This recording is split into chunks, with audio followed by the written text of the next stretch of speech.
50 বছরের যে অভিজ্ঞতা, নির্বাচনের পরে রাজনৈতিক দলগুলো এমপিরা মিলে মন্ত্রীরা মিলে কেন্দ্র দখল করে তাদের নেতাদেরকে পুলিশ প্রশাসনকে দিয়ে জেতায়।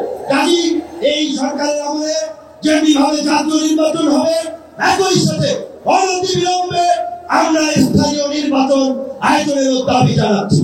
নির্ধারণ করা হয়েছে, আপনারা জানেন, বাংলাদেশের 24-এর গণঅভ্যুত্থান পরবর্তী রাষ্ট্র সংস্কারের যে জন আকাঙ্ক্ষা তৈরি হয়েছে, শাসনতান্ত্রিক ব্যবস্থার পরিবর্তনের যে রাজনৈতিক এবং জন আকাঙ্ক্ষা তৈরি হয়েছে, সেই আনুপাতিক হারে নির্বাচনের দাবিতে আজকে মনে হয় কয়েকটি দল ব্যতীত সব দলই কিন্তু এই মঞ্চের মধ্যে হাজির হয়ে এই সংখ্যানুপাতিক নির্বাচনের পক্ষে তাদের দলীয় সমর্থন ব্যক্ত করেছে।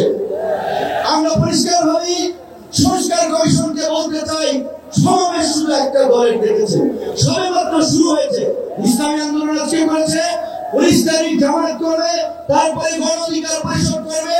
রাষ্ট্র সংস্কার এবং জন আকাঙ্ক্ষার বাস্তবায়নে সমস্ত রাজনৈতিক দলগুলো জনসমাবেশের মাধ্যমে এই সরকারকে তাদের সমর্থন দেখিয়ে দেবে।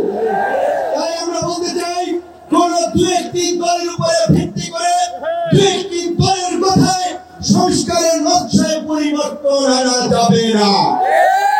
আমি সংস্কার কমিশনে বলেছিলাম, দেশ স্বাধীনের পরে ডক্টর কামাল হোসেন বলেছিল আমাদের নেতা, আমরা তো তাকে রেখে সংবিধান নির্মাণ করেছিলাম, রচনা করেছিলাম, তাকে উপহার করার জন্য। আজকে সংস্কার কমিশনকে বারবার আমরা বলতে চাই, দু একটি দলকে প্রাধান্য দিয়ে বেশিরভাগ জনগণের আকাঙ্ক্ষার বিপরীতে গিয়ে কোন সিদ্ধান্ত বাস্তবায়নের দুঃসাহস দেখাবেন না। আনুপাতিক হারে নির্বাচন হলে সমস্যাটা কি? কোন সমস্যা নাই।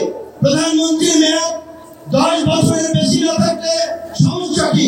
আমরা অত্যন্ত যৌক্তিকভাবে এই কথাগুলো দফায় দফায় আলোচনায় তুলে ধরছি, কিন্তু পরিষ্কার সংবিধানে এই সংস্কার জাতীয় ঐক্যমত্য কমিশন কেন জানি দু একটি দলের প্রতি পক্ষপাতমূলক আচরণ করছে।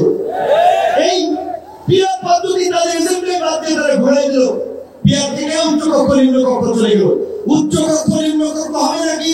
সমগ্র নির্বাচন পিয়ারের ভিত্তিতে হবে, সেটি রাজনৈতিক ভাবে আগে ঐক্যমত্যে পৌঁছাতে হবে। একই সাথে আমি আরো একটি কথা বলতে চাই, যে বিশ্বাস সহ আমাদের নেতৃবৃন্দ তারাও বলছে, আমরা বলছি, আজকে সারা বাংলাদেশের উপজেলা, পৌরসভা, সিটি কর্পোরেশনে স্থানীয় জনপ্রতিনিধি নেন, জনগণ চরম দুর্ভোগের শিকার হচ্ছে সেবা দিতে গিয়ে। সরকারের উন্নয়নমূলক কর্মকাণ্ড ব্যাহত হচ্ছে এবং 50 বছরের যে অভিজ্ঞতা, নির্বাচনের পরে রাজনৈতিক দলগুলো এমপিরা মিলে মন্ত্রীরা মিলে কেন্দ্র দখল করে তাদের নেতাদেরকে পুলিশ প্রশাসনকে দিয়ে জেতায়। কাজী এই সরকারের আমলে যেভাবে জাতীয় নির্বাচন হবে, একই সাথে অনতিবিলম্বে আমরা স্থানীয় নির্বাচন আয়োজনের দাবি জানাচ্ছি। সবাই ভালো থাকবেন।